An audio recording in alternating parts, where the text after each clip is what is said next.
ープニングとしてディズニーランドセレブレーションをお送りしました。改めまして皆さんこんにちは。広島県警察音楽隊です。本日は年末ふれあいフェスタ in 山形にお越しいただきありがとうございます。山形警察署では山形警察署管内の特殊詐欺被害額0円、交通事故死者数を0人にすることを目標にさまざまな活動に取り組んでいます。今年もあとわずかとなりましたが、本日のこのイベントを通して犯罪や交通事故に遭わないよう少しでも意識を持っていただければと思います。それでは私たち警察音楽隊がこのイベントの最後を飾らせていただきます。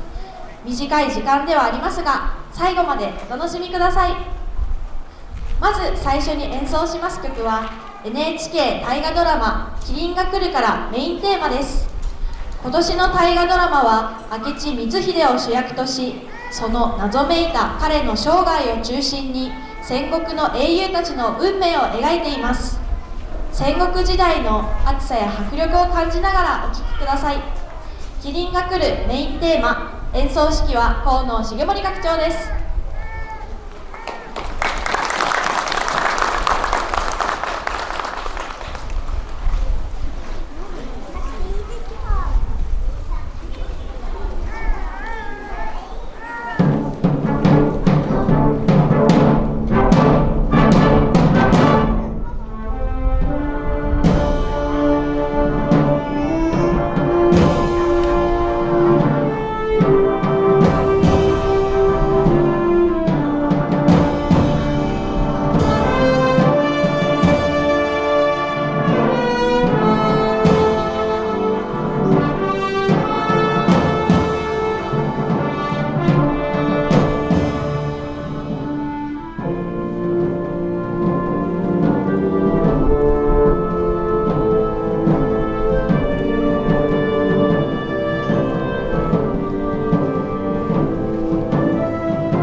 続いて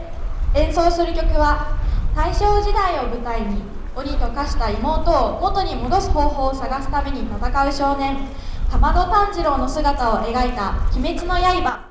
オープニングテーマ曲である「グレニャ」を演奏します。10月16日に公開された劇場版「鬼滅の刃無限列車編」は11月29日に興行収入275億円を記録し、歴代映画興行収入ランキング2位にランクインしました。ちなみに1位は千と千尋の神隠しで、3位以降はタイタニック、アナと雪の女王、君の名はと続いていますが、この人気作品の興行収入をすでに超えていると考えると、その人気ぶりがわかりますね。それではお聴きください。グレンゲです。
お聴きいただきました。最近の曲が続きましたので、次は懐かしい曲を演奏いたします。50年ほど時を戻し、1970年代にレコード大賞を受賞した曲目をメドレーでお送り